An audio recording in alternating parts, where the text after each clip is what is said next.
I love like I said earlier, the idea of feeling good. In the book, you talk about the law of attraction techniques that are known: visualization, affirmation, vision boarding, acting as if, scripting, mental dieting. I never heard about this one, journaling, letting go. But then the feeling good component, we just miss it. Is that because it's too simple, but not easy, as you said before? Definitely. I think so. I really do think it's that. It's that it's so easy. And a prime example of this is like if you go on YouTube or something, like there's a lot more good actually law of attraction techniques talked about on YouTube now than there was like say 4 or 5 years ago. But it's amazing how much we have a tendency to focus on techniques over simply feeling good.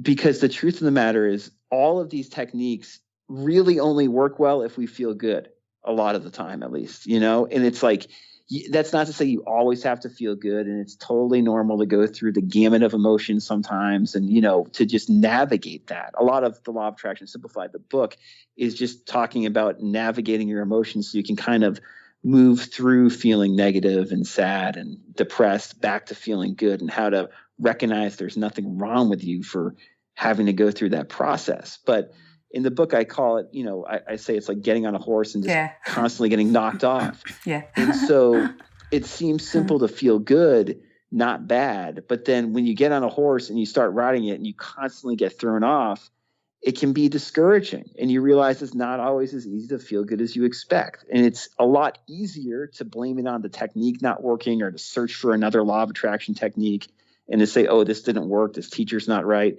While in reality, it's usually not the technique that's not working. It's just that we don't feel comfortable with ourselves doing it. And we don't feel okay being ourselves and going through this process and doing our best to feel good and even keeled as we kind of let this play out, So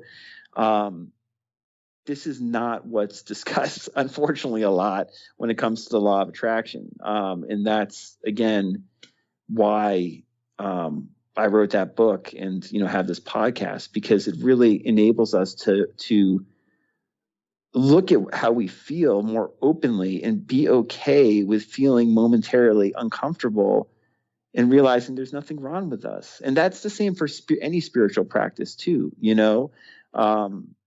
We feel like we have to be these perfect Buddhas on a hill or something, or angels in the sky. And it's just not, it's not that easy, and there's nothing wrong with that, and so embracing that more is just, that's the practice, as you said.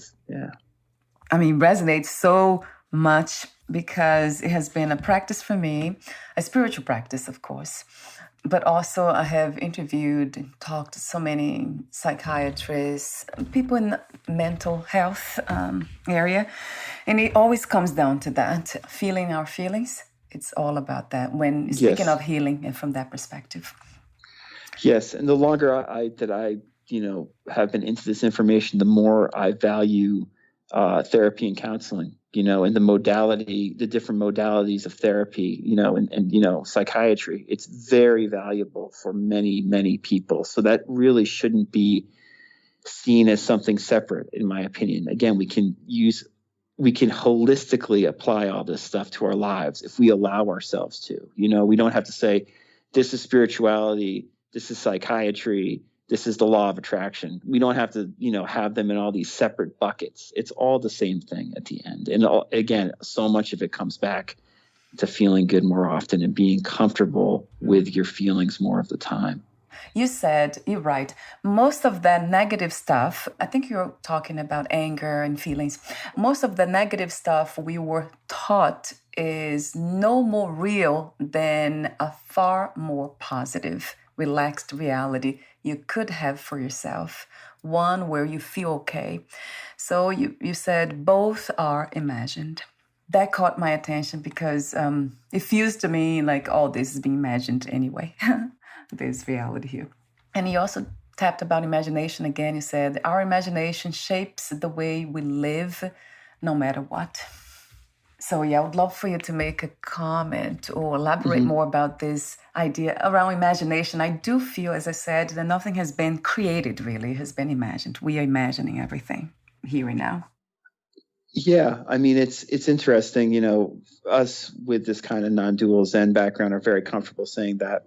Before I knew anything about the law of attraction, I thought that anyway. But then Yeah. if you Yeah. get into the law of attraction, you realize that imagination is really the primary concept being discussed. It's not they don't always use that word. A lot of the teachers I love, Neville Goddard, Emile Coué, specifically those two guys, they use that term imagination a lot, and they say your imagination always trumps your willpower.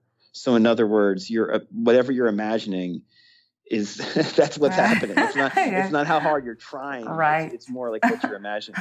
But True. to us that makes a lot of sense. If you come from this spiritual background where all is one, it just makes sense. But um, yeah, I mean the truth of the matter, and this connects with my last book, The Joy of Not Thinking, is that we have a negativity bias where we are so negative. Actually, it's the new podcast episode that will be coming out, or will probably already be out when this episode of our interview is released.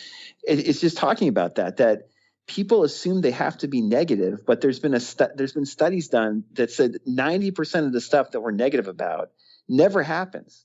And so Yeah, why wouldn't we be more that's true. positive instead? Yeah. Especially if we know that our moods and our behavior directly affects what happens in our life. So it just doesn't make sense to have such a negative outlook. It makes so much more sense, common sense, to be positive most of the time. It's more rational, really, which baffles people, but it truly is. And it's irrational to be negative most of the time. That's not to say you can never be negative, but we really should turn it on its head. Most of us, let's say, are negative at least 80% of the time and only positive 20% of the time. Well, let's use the word imagine. Imagine if you change that. I mean, everything is imagined. So let's start imagining more positively, more constructively for ourselves, for others, however you want to.